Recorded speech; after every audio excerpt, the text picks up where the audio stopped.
අයිබෝල් ළමයි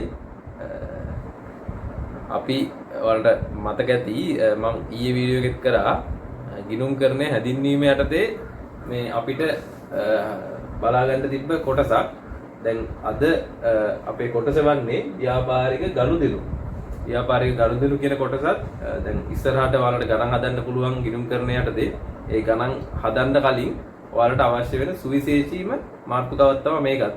ඒකේ තියෙනවා කරුණු පහක් වත්කම් වගකීම් හිමිකම් ආදායම් වියදම් කියලා.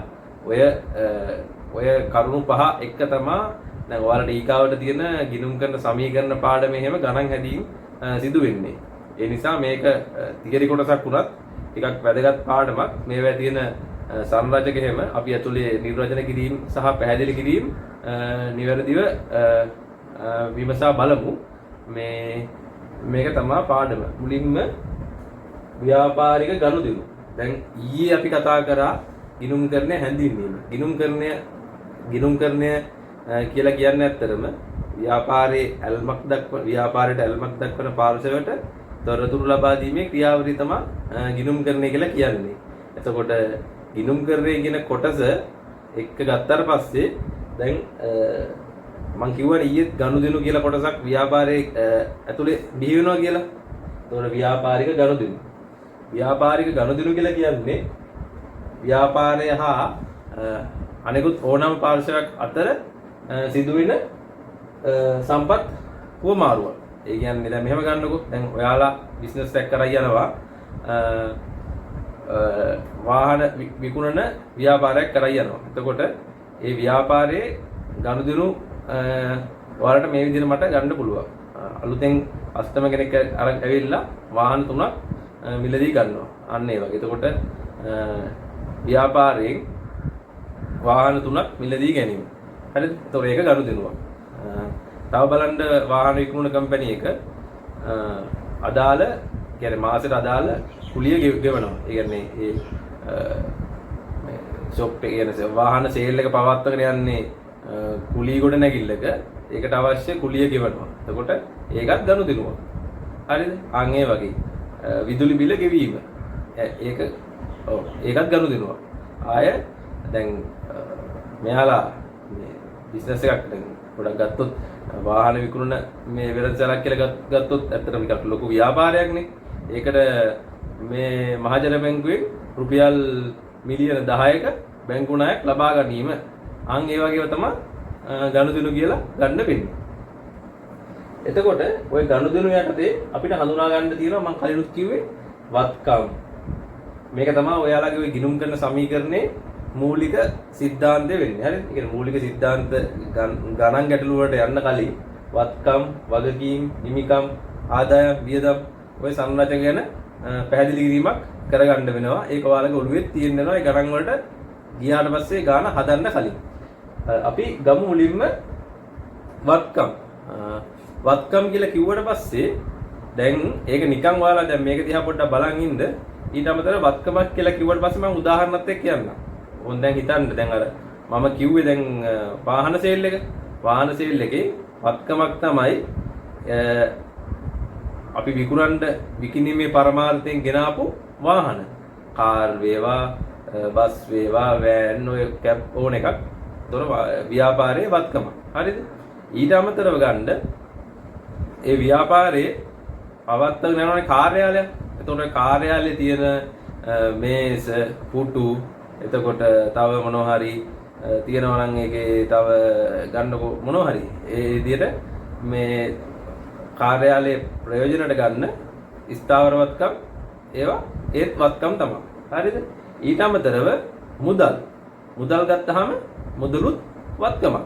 ඒක අපි දැන් ඔයාලට තාම අලුත් නිසා ලොකු දැනුමක් නැතුවදී මුදල් වලට වත්කමක් කියලා කියන්නේ කියලා මුදලුත් වත්කමක්. ඊට පස්සේ ණය ගැතියෝ. ඒ කියන්නේ අපි කාට හරි කියන්නේ ව්‍යාපාරයේ විසින් කාට හරි ණයකට මොනවා හරි දීලා තියෙනවා නම් ණය ගැති. දැන් ඔයා හිතන්නකෝ ඔයා කරලා යනවා ABC කියලා කඩයක්. ඒතකොට ඒකේ බඩු ඔයා කාට හරි මේ ණයට දෙනවා පස්සේ මචං සල්ලි ගෙනත් දීපන් කියලා. අන් ඒ වගේ. එතකොට ඔයා දීලා තියෙන X කියන පුද්ගලයාට තමයි ණයට.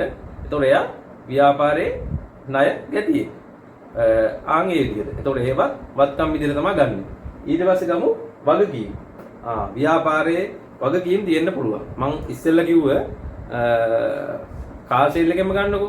කාර් සේල් එකේ එතකොට වගකීමක් විදිහට තමයි ගන්න වෙන්නේ. මං අර ඉස්සෙල්ලා කිව්වේ එයා මිලියන 10ක බැංකු ණයක් ගන්නවා කියලා. එතකොට මේ බැංකු ණය ව්‍යාපාරයේ පැත්තේ ඒක වගකීමක්. තව ගන්න. තව වගකීම් තියෙනවා. හිතන්න බලන්න පොඩ්ඩක්. මෙහෙම ගන්න. දැන් අපි කෙනෙක්ගෙන් දැන් හිතන්නකෝ දැන් බිස්නස් එක කරන් යනකොට කාර් සේල් එකේ පටන් ගත්තට පස්සේ ටික කාලයක් යද්දි සල්ලි පොඩ්ඩක් මේ අමාරුකමක් ඇති වෙනවා. ඊට පස්සේ යාළුවෙක්ගෙන් හදිසියට රුපියල් ලක්ෂ 50ක් වගේ ඉල්ල ගන්නවා. එතකොට ඒකත් ව්‍යාපාරයට වගකීමක්. අන්න එහෙම ගන්න. ඊට පස්සේ හිමිකම්. හිමිකම් කියන්නේ මේ පුතාලා ඇත්තටම වත්කම්. ඒ කියන්නේ දැන් මම අර කතා කරපු ව්‍යාපාරයේ තියෙන සියලු වත්කම් වලින් දැනට ව්‍යාපාරයේ තියෙන වගකීම්. ඒ කියන්නේ මෙහෙම ගන්න ණය කියලා. දැනට තියෙන ණය අඩු කරාට පස්සේ ඉතුරු කොටස තමයි ව්‍යාපාරයේ හිමිකම කියලා කියන්නේ. ඒක ව්‍යාපාරයේ අයිතිකාරයාට මේ කියන්නේ අයිතිකාරයාට අයිති කොටස. අන්න එහෙම. ආයෙ තියෙනවා ආදායම් සහ වියදම් කියලා.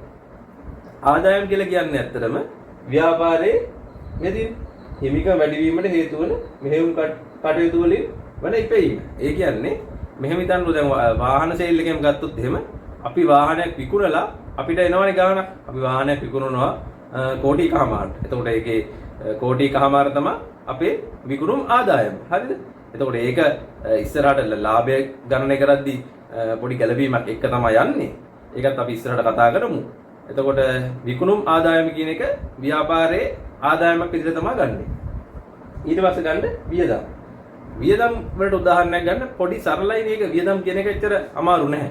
වියදම් කියන උදාහරණයක් විදිහට ගන්න කාර් සේල් එකේම ලිපි ද්‍රව්‍ය වියදම්, විදුලි ගාස්තු වියදම්. ආන් ඒ විදිහට. ඒවා තමයි දැන් මම එක කාර් සේල් එකම ගත්තේ. ඒක උදාහරණ ටිකත් ඔයාලට ඒ විදිහටම පැහැදිලි කරලා යන්න පුළුවන් නිසා. එතකොට වියදමුත් ඒ විදිහට ගන්න පුළුවන්. දැන් බලමු අපි වත්කම් වලට මේ විදිහට නිර්වචනයක් තියෙනවා. වගකීම් වලටත් මේ විදිහට නිර්වචනයක් තියෙනවා. මේකත් විභාග වලදී අහලා තියෙනවා. ඔයාලා ඒ නිසා මේක පොඩ්ඩක් බලා ගන්න මම එක පැහැදිලි කිරීමක් කරන්නම්. මේකේ තියෙනවා වත්කම් වල අතීත ගනුදෙනුවක ප්‍රතිඵලයක් කියලා.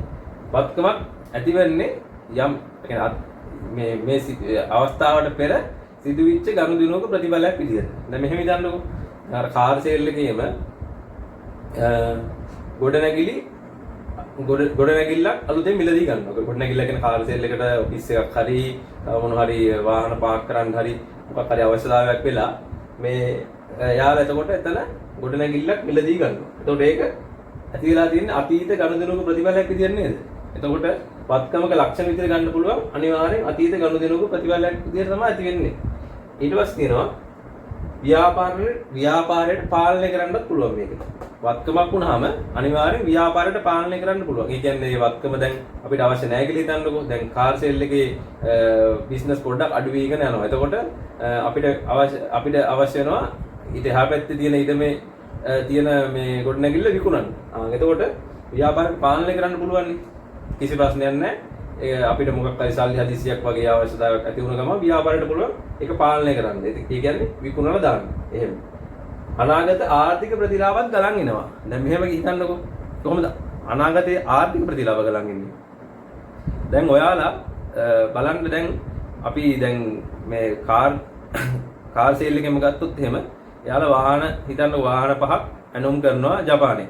එතකොට මේ වාහන එතකොට කාර් සේල් එක ගත්තොත් එහෙම වාහන කියන එක බඩු තොග විදිහට තමයි ගන්න වෙන්නේ. ඒ කියන්නේ එයාලා විකිණීමේ චේතනාව වෙන්නේ කාර් ගන්නෙ.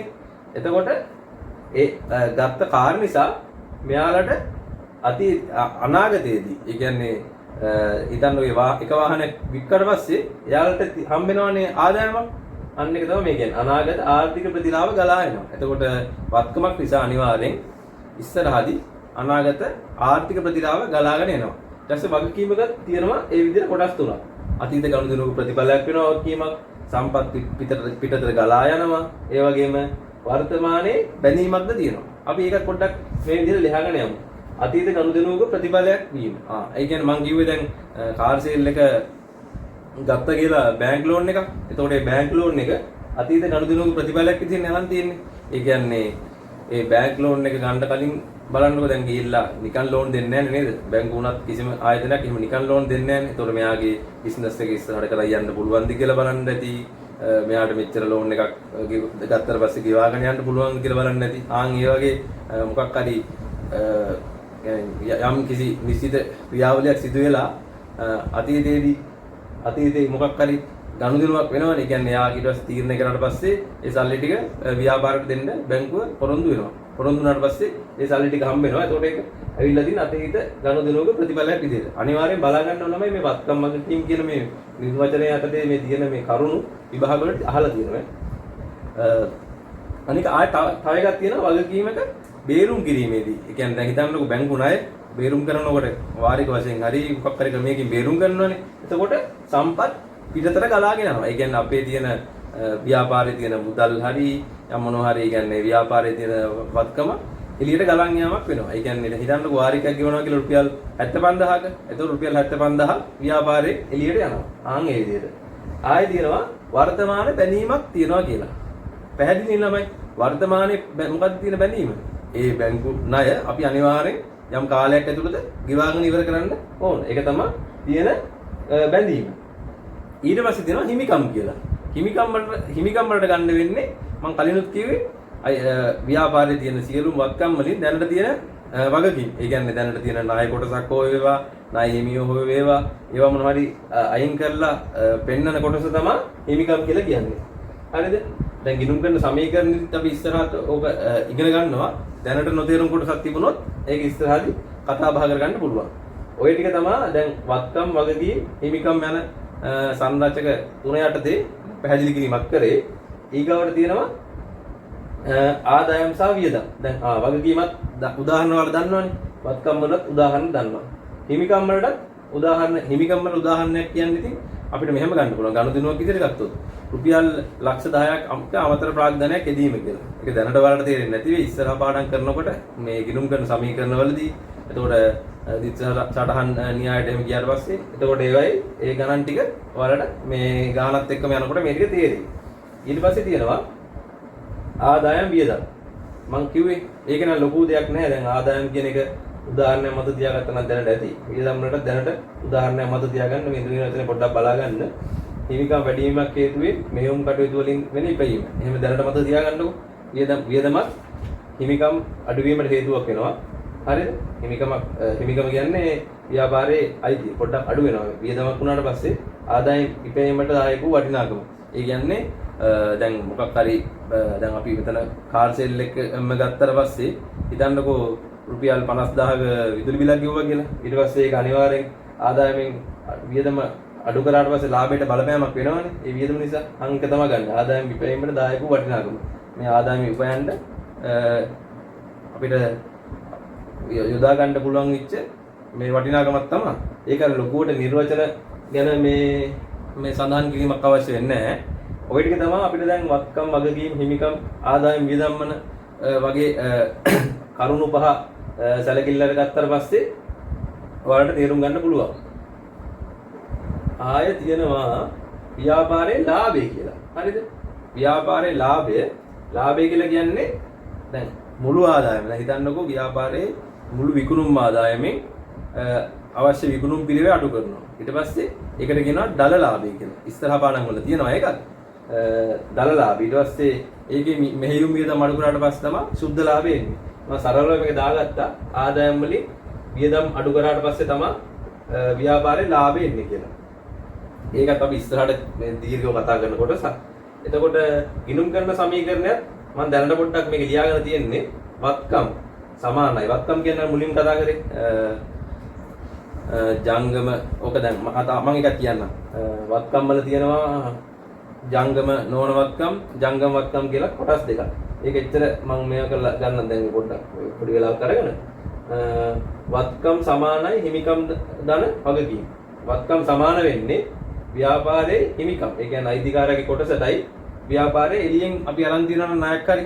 ඒ දෙක එකතුවට තමයි ව්‍යාපාරයේ වත්කම් කියන එක සමාන වෙන්නේ. වත්කම් වල ආයෙ තියෙනවා ජංගම නොවන වත්කම් සහ ජංගම වත්කම් කියලා බෙදීම් දෙකක්. ආයෙ වගකීම් වලක් තියෙනවා ජංගම නොවන වගකීම් සහ ජංගම වගකීම් කියලා බෙදීම් දෙකක්. ඒක මෙහෙම නිකන් දල වශයෙන් මෙහෙම හිතා ගන්නකො. අවුරුද්දකට වඩා වැඩි කාලයක් තියෙනවා නම් ඒක ජංගම නොවන වගකම් විදිහට තමයි සලකන්නේ. දැන් ව්‍යාපාරයක ලී බඩු උපකරණ. එතකොට හිතන්න දැන් කාර් සෙල් එක ගන්න එපා. වෙන එකක් ගන්නකො. තේ කඩයක් හිතන්නකො. තේ කඩේ තියෙනවා වෑන් එකක්. එතකොට ඒක ජංගම වගකම. අවුරුද්දකට වඩා වැඩි කාලයක් ඇත්තට පාවිච්චි කරනවානේ. ඊට පස්සේ තේ ගන්න බේකරියත් තේ කඩයක් ඒ වගේ ගත්තොත් එහෙම ආයෙ ගන්න ජංගම නොවන වත්කම් විතර ගන්න පුළුවන් ඉඩම. ඒතකොට ඒ ව්‍යාපාරයේ තියෙන ඉඩම. ඒතකොට ගොඩනැගිලි ඒ වගේ දිගු කාලයක්. ඒ කියන්නේ අවුරුද්දකට වඩා වැඩි කාලයක් ඇත්තටම ඒවෙන් ප්‍රතිලාභ භුක්ති විඳිනවනේ. හරිද? එහෙම. ආයෙ තියෙනවා ජංගම වත්කම් කියලා ජංගම වත්කම් කියලා කොටසක්. ජංගම නොවන වත්කම් ජංගම වත්කම්. ජංගම වත්කම් වලට සාමාන්‍යයෙන් අපි උදාහරණ විදිහට ගන්න පුළුවන් අත ඇති මුදල් ණය ගැතියෝ. එතකොට විකිණීමේ චේතනාවෙන් ගත්ත බඩු තොග. දැන් කාර් සේල් එක නම් වගේ මේ අපි විකුණන්න ගෙනාව වාහන ගන්න වෙන්නේ ජංගම වත්කම් විදියට. මොකද අපි දැන් මේ කාර් එකක් ගත්තොත් අනිත් පැත්තට බිස්නස් එකක් දානවනේ නේද? ඒ කියන්නේ අනිත් ව්‍යාපාර වල නම් වාහනයක් කියන්නේ ගොඩක් කල් මේ ලැඩි යනකම් පාවිච්චි කරාට කාර් සේල් එක බිස්නස් එකක් ආව ගමන් ටික ගාලා අනිත් පැත්තට විකුණනවනේ. එතකොට ඒක ගන්න වෙන්නේ ජංගම වත්කම් වලට. ඊට පස්සේ ගන්න වගකීම්. මම කිව්වේ ඒකෙත් තියෙනවා ජංගම නොවන වගකීම් ජංගම වගකීම් කියලා කොටස් දෙකක්. එතකොට ඒකේ ජංගම නොවන වගකීම් වලට ගන්න බැංකු ණය. හරිද? බැංකු ණය කියන එක අවුරුද්දක් ඇතුළත ගෙවලා ඉවර ගන්න යනවා. අඩුම අවුරුදු 5ක්වත් ගෙවනවනේ. ව්‍යාපාර වල ගත්තොත් 10 15 20 ගෙවන බැංකු ණය තියෙනවා. ආයෙ තියෙනවා ණය හිමියෝ කියලා කොටසක්. එතකොට ඒක ගන්න වෙන්නේ ජංගම වගකීම් විදිහට. ණය හිමියෝ කියලා කියන්නේ තේ කඩේක ව්‍යාපාර කරන් යනකොට අපි එයා ව්‍යාපාරයට අවශ්‍ය මේ මොනවද පිටි ගන්න සීනි එතකොට තව මොනවාරි ඊස්ට් ඔය පාන් අනම්මන හදන්න අවශ්‍ය මේ භාණ්ඩ ලබා ගන්න ණයට. හරිද? එතකොට ඒ ණය අපි කාලයක් ගිහලා දැන් හිතන්න වද ගත්තා කියලා අපි සති දෙකකින් තමයි ගෙවන්නේ. එතකොට ඒ ගන්නේ අමර කියන පුද්ගලයෙක්ගෙන් කියලා හිතන්නකො. එතකොට ඒ අමර කියන පුද්ගලයා අපේ ව්‍යාපාරයේ ණය හිමි. ඔකත් අපි ඉස්සරහට ගණන් හදද්දි පැහැදිලිව කතා කරන්න යමු. දැනට ඉතින් ওই ටික තමයි තියන්නේ. එතකොට ළමයි අද පාඩම උතනින් ඉවරයි. මගේ channel එක subscribe කරලා තියාගන්න. මම අනිත් දවසේ දානවා ගිණුම් කරන සමීකරණයේ කොටස් වෙනම. ඊට පස්සේ දැන් අපි කලින් කතා කරන් ගියපු ව්‍යාපාර පරිසරය එතකොට තියරි කොටස් වලට අදාළ ව්‍යාපාර අධ්‍යයන කොටසේ තියෙන කොටස් ටික වෙනම දානවා. 11 වසරේ තියෙන පාඩම් ටිකත් වෙනම මේ පැහැදිලිව වෙනම මම අප්ලෝඩ් කරන්න වීඩියෝ විදිහට. ඒ ටිකට අමතරව අපි ටික දවසක් ගිහිල්ලා පාස් පේපර් 10 එතකොට 10 වසරේ 11 වසරේ කියලා වෙනසක් නැහැ. දැනට මේ අවුරුද්ද කියන්නේ අවුරුදු 10ක විතර පාස් පේපර් මම මේ පළවෙනි කොටස වෙනම දෙවෙනි කොටස වෙනම සාකච්ඡා කිරීමක් කරන්න. එහෙනම් අදට ඒක තමයි තියෙන්නේ. ඔයාලා මේ වීඩියෝ නැරඹුවට ඇත්තටම ස්තුතියි. හරි සුබ දවසක් එහෙනම් හැමෝටම.